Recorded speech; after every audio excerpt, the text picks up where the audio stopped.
Hello, I'm Elgato, and this is Q&A Saturday, the weekly series I run on my channel where I answer your questions that have been asked over the past week or so across my channel. These tend to be mostly about the next Minecraft update, which we're currently calling the update Aquatic, but also about obviously life and the world in general. Except this particular Q&A is going to be mostly focused on Minecraft questions, because every now and then people say, why don't you do that every week? And also because I'm in Serbia as this goes live, so I figured why not just go to a big Minecraft selection of questions. So that's exactly what we'll be doing. So hopefully you'll enjoy this week's Q&A, like if you do like it, because it helps out the channel and lets know you do enjoy this sort of video. But with that said, make sure you leave a comment down below if you want to have your question answered next week after you've watched the video, so you don't ask a duplicate question like I see all the time for some reason. But with that said, let's get straight into the first question, which comes in from FOTG2, who says, for next Q&A Saturday, will Mojang put more speed on the minecarts? And I think the simple answer to your question is probably not in the next update with Mojang, because again, it seems like the Java team is really leading this update, as we can tell from the fact that they've released snapshots and we haven't seen anything from the other platforms. However, I will say that I think in the 1.4 update for PE and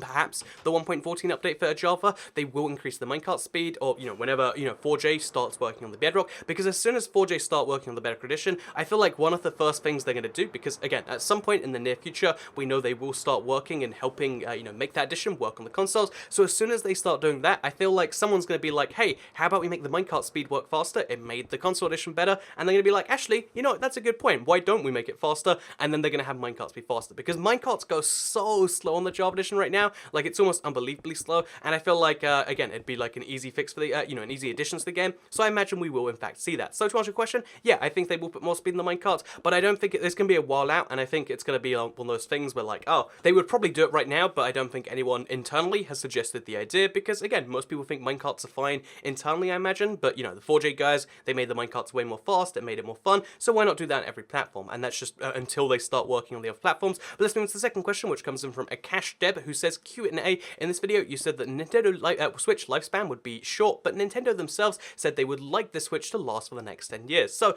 two things to respond to your question. First of all, although I said the Nintendo Switch lifespan would be short, I meant in comparison to the other consoles. So bear in mind the time between the 360 and the One was the longest time between two consoles, and it seems like both Microsoft and Sony want longer console generations than we used to historically have. We used to have about 4 to 5 years between new consoles. Now it looks more like 7 or 8 years, and the 360, for instance, is still alive technically. So what I meant by that is that Nintendo is probably going to stick to their usual every 5 years or every 4 years there's going to be a new console. And the reason I think that is because, one, they've already done it. The Switch is the current gen console and the Wii was the last gen console. But then there's the Wii U, which came out in between the two. And also because even though they say the Switch they'd like it to last 10 years, which also they say is the fact that just because they're still supporting an old console, it doesn't mean they don't have a new one. Like how the 360 is still supported, the Wii U is technically still supported in some ways. They'd like to still have the Switch be around in 10 years, but they might have a new console in the meantime, the Switch 2 or something like that. And yeah, that's why I would say the Switch lifespan, you can't expect it to be the same as the other consoles, because unlike the other consoles, which really live off the services and the game cuts and stuff, Nintendo really makes a lot of money on the hardware itself, which means they have an incentive to release new hardware every few years. So that's the answer to your question, and again, that relates to Minecraft on the Switch, trust me. So let's move to the third question, which comes in from HypeM4X21, who says, what's your favorite feature in the Ocean Aquatic update? And honestly, I think the new swimming is pretty darn cool, and I think all of the I think the idea of finding the trident is going to be great, because having channeling and the ability to make charge creepers, one, it's fun and cool by itself anyway, but two, now we'll finally be able to get mob heads in survival, and I don't know what I'm going to do with mob heads in survival, but I know I want them regardless. So yeah, really excited for the trident, because you can put channeling on it and then you can get charge creepers. Charge creepers are just like, right now you don't find them in survival unless you're really lucky. You'll find one in your lifetime. Now we'll be able to make our own charge creepers, which is pretty great. So next question comes in from Weekly Fox YT, who says, what would be your first move as head of Minecraft? So I like to believe there is a head of Minecraft, like an elected position where you're like, oh, if I was head of Minecraft, I'd do this.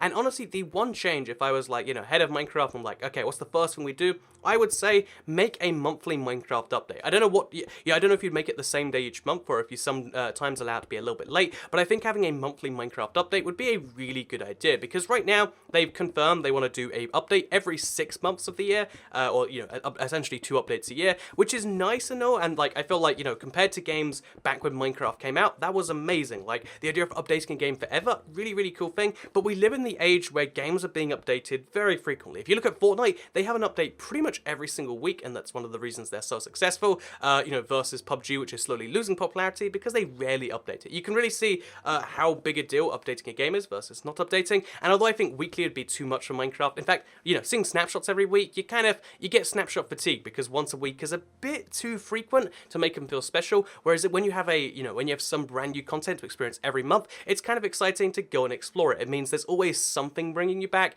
And yeah, the first move I would make as head of Minecraft is be like, okay, instead of doing like, oh yeah, update Aquatic and then the update after that, 2 updates a year, I would say let's split it up into 6 separate content releases. Let's just try and release, for instance, just the stuff we've seen in the snapshot already, that's just the first month of development. Next month they'll have a whole brand new set of features. Then the month after that we'll see a brand new set of features. And that's how I think I'd prefer to do things if I was head of Minecraft. But again, I'm not head of Minecraft, but there would be my first move. So let's move on to the 5th question, which comes in from Zebby Zebra, who says most videos are to do with Bedrock. Do you still do console edition? And has Minecraft console edition slowed down? So the console edition hasn't slowed down because of its own reasons, but it's kind of slowed down because of the Java. So for the longest time since console edition has existed, they were following the Java updates for the game. And then, despite the fact that we had the fastest update year ever, we actually, or I guess because of the fact that we had the fastest update year ever, we actually caught up to the Java. So there's literally nothing for them to work on right now, or there wasn't for the end of last year, until they started working on the updated Aquatic. So right now, they're working on Aquatic features. They're not working on mini games anymore, which might slow them down. It might mean they're slowed down because there's less content releases, because it's just survival, but it means that when you get something on the console, when you get a big new update, it's going to be a lot of Java, addition content. And I feel like, although it's not slow, I think it's slowed down in terms of the updates per year, but I think in terms of the content per year, I think it's just as big as ever. So yeah, why do I do less console edition though? Because again, you rarely see as much console gameplay now. It's because honestly, the console editions, like the updates and like the future of Minecraft console became tied to Minecraft Bedrock. And now Minecraft Bedrock and Minecraft console are both tied to Minecraft PC, so I'll make a lot of Minecraft Java videos. Honestly, it's just about the future of Minecraft on the console, which then comes from the future of Minecraft on the Bedrock, which now, at the moment, comes from the future of Minecraft PC. And that sounds confusing, but basically, that's why the update Aquatic is on all platforms at the same time. So I'm just down to play it wherever it comes out first, because I want to see this update, I want to try it out, and that's what this whole thing is about. So hopefully that answers your question, Zebby Zebra, but let's move on to the next one, which comes in from the IORDOR13, so like Iridor13, who says, hi, I have a question for the next video. Will they add a compact version of the super duper graphics for mobiles? So to answer your question, here is a direct quote from the first time they announced super duper graphics. They said the pack will be released on Xbox One and Windows 10, performing best on high-end PCs and Project Scorpio. Bear in mind, this is just an aesthetic version of Minecraft and blah blah blah. My point being is they said here that it runs best on high-end PCs and best on the Project Scorpio. If you don't know, Project Scorpio was the Xbox One X, and that's like a super high-end Xbox One X. Is the most powerful console ever, and it's the equivalent of like a high-end gaming PC right now. I mean, it's like I guess a medium-end one, I should say, because some people think high-end means like 2000 plus, has to have two like 1080 Ti's or something. But yeah, anyway, my point being is Project Scorpio, high-end thing, and then the high-end PC, obviously that. So it doesn't sound like it is going to run on phones based on that. However, they're redeveloping the entire thing over the next year or so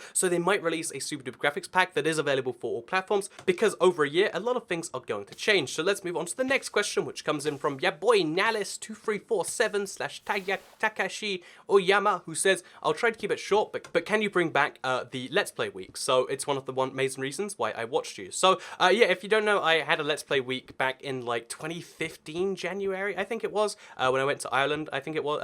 Basically, I did a Let's Play week once as like a fun experiment, and the simple answer to like why I don't do that often is because the Let's Play is like the least popular series on the channel by such a huge margin. Like keeping it around is like one of the bad, I guess, business decisions that I do because I really like the Let's Play. I like people who watch the Let's Play, and I think it's like a fun community. But the truth is like every time I upload a Let's Play video, it's like it's significantly a hit for the channel. So the reason that I don't do a Let's Play week just for the fun of it, even though I think that could be a little interesting, is because again it's a bad thing for the channel. So as to like will there be a Let's Play week in the future though, I think because the reason I did the first one is because I was again in Ireland for the month, and I wanted to have something easy to record that was fun that I could put up every week or every day for a week. That's the reason I did the Let's Play week in the first place. However, I don't know if that will necessarily happen in the future, but I will say, okay, here's my promise to you, Yaboy Nalis, is that if I have like another slot of time where I'm like, I have no idea what to upload this week, I think I will do another Let's Play week in that particular case. Because again, it's really not a good idea to upload Let's Plays. Again, the every YouTuber, like advice, every YouTube like instinct my body is like, you need to cancel that thing.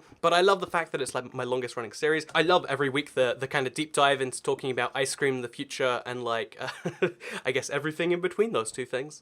I mean, ice cream in the future would be pretty great, but yeah, I really love the opportunities for that sort of thing. But even once a week is like a lot for the Let's Play. Like just keep that in mind as like to how my like kind of perspective on this sort of thing is. And yeah, maybe a Let's Play week in the future if like a big opportunity comes up where I have to like record a bunch of videos like again in like a week, or if I'm just somewhere where I can't record normal videos as easy. So just keep that in mind. So let's move on to the next question, which comes in from Mike Brain, who says, whatever happened to the Illusioner mob? Would it ever make its way into the official game? So if you don't know, in 1.12, Jeb added the Illusioner mob, and it's a illager with some really weird like teleportation abilities, but it has a bow too, and it's a weird thing, and that you've probably seen something about. When will that make its way into the official game? Because in 1.13, we've seen no proper mention of it so far. So I don't think it will be a 1.13. It doesn't really fit the Aquatic update, right? Like, oh, Aquatic update featuring dolphins, turtles, the Phantom, and an illager. So I think, yeah, at some point in the future, they're going to come back, they're going to revisit it, or it might just be one of those mobs that's left in the game code forever. So again, I feel like he added it as like a fun, like, oh, I'm playing around with this. Wouldn't it be cool if we had a mob like that? And then he couldn't find a place for it in the game. And given that he couldn't find a place for it then, it's unlikely that there'll be a place for it too soon in the future. And that's why I say something big will have to change before there's a place for it. Like, maybe he works on a brand new structure and he's like, the perfect thing for this structure would be the Illusioner. But yeah, that's why it probably won't make its way into the official game, and you're gonna have to keep playing around with it with commands on PC, and with it's like, I think it's commands on like modding the game on console. So yeah, there you go. That's the answer to your question. But let's move on to the next one, which comes in from Samuel O. Sharp, who says #Q&A. So Kat, how old are you? Also, do you think Sony will ever join Bedrock? So I am 22 years old as I speak this sentence, but I turned 23 in July. So like that's like getting close, right? I'm like going through those 20s like it's nothing. So it's really weird because I've been doing YouTube, or at least like in some form or another, since I was like 12 or 13, and even this channel I've had since I was 14, and now I'm like a full-on like real adult that's like, whoa.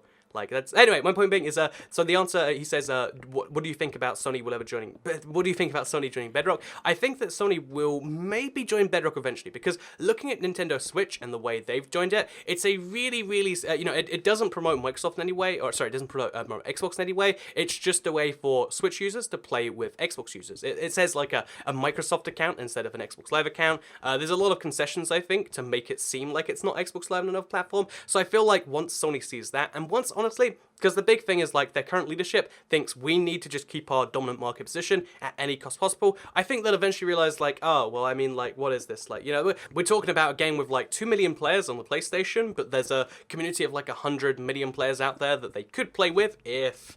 you know, like they had the cross-platform on there, and honestly, like eventually it'll become the situation where the version, again, if they keep updating both versions at the same time, we'll end up with a system where like, oh yeah, well the PlayStation 4 version, because we refuse to just do this deal with Microsoft, which is a really small deal, refuses to go with that. And given that, again, this is Microsoft, this is like the Mojang team we're talking about, it's the Minecraft team, it's not away from Xbox Live. I think eventually we will see Sony joining Bedrock, and then that's like gonna be one of the last steps. But yeah, we'll have to wait and see about that, because eventually Bedrock will be the better version of the game. Eventually, we don't know when. And when that happens, and Sony's just like, you know, they'll have a change in leadership, they'll realize, like, what the heck are we doing here? Like, we keep lying and saying it's about the children when really it's about the market share, but we're not even getting the market share anymore, so let's just stop. That's what I think will happen, but that's just my take on things. Again, this is just console stuff. But let's move on to the final question here, which comes in from Blaze, or he is a Blaze profile picture, but he's also called BlazeFire776, who says, what are you doing in Serbia? So I mentioned at the start of the video, I was in Serbia as this went live, or I'm flying back from Serbia maybe. I don't know, flights are confusing with time zones and stuff. But what am I doing in Serbia? Well, I wanted to go to Serbia because I want to go to every European country anyway. I mentioned that before. But with Serbia in particular, so when I want to record a video there, not quite sure exactly which one. But also, Serbia is one of the most, like, I guess, the Serbian subscribers on my second channel seem to hate that channel the most. Like, every single Serbian comment I get is like a really angry one, and I want to kind of like understand the Serbian position on things, because like, you know, the whole country seems to be angry at me. Why is that? Let's try and like get an understanding of it. So I'm going to Serbia to hopefully understand Serbia, and also because like it's one of those interesting like again, it's like a weird like former like the smaller part of like a former like empire style thing that like used to be a lot bigger than it is now. I think it's really interesting to visit a country like Serbia to get a feel for how that is, and also they use, I think, the Cyrillic alphabet still, and their currency is really wacky, so it's gonna be a fun little time, I hope anyway. So yeah, that's why I'm going to Serbia, that's what I'm doing in Serbia, and I hope it's a good time. But maybe they just decide they hate me in real life too and they stab me, but let's hope that's not the case. So with that said, this has been Q&A Saturday. I hope you all have enjoyed it. Like the video if you did like it, because it helps out the channel, and let's know you do like the Q&A, share if you really liked it, and subscribe if you're new around here, because I make videos like this one every single day on my channel, and if you subscribe, you'll see them daily on your homepage. Thank you very much for watching, and I'll see you all in the next one, which guess when the next Q&A Saturday is. I know it's a hard one, but guess what? It's coming out next Saturday. So see you all there with responses to your comments from the comment section down below, because I guess I'll see you all next time. Goodbye.